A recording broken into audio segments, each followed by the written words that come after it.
The first time I took acid, I didn't really know what to expect, and I was with a friend of mine who had taken it a lot, and he gave me some, and I took half of it, and then I took the next half, and he was like, well, actually, that's quite a lot, and you know, I had the whole experience of it, and then I was walking home, and there's a pub near my house, and everyone's sort of crowded around this guy who's like sat on the floor.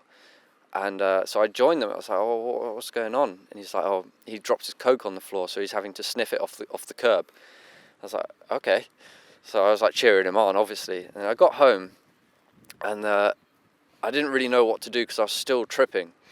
So I started like watching things on YouTube, and that like then I got into like sort of.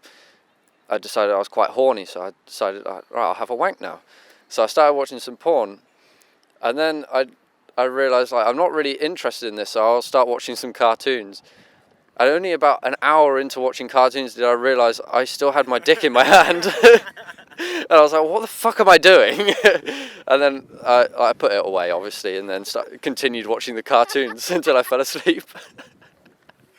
but that was it. You know, like, I was just...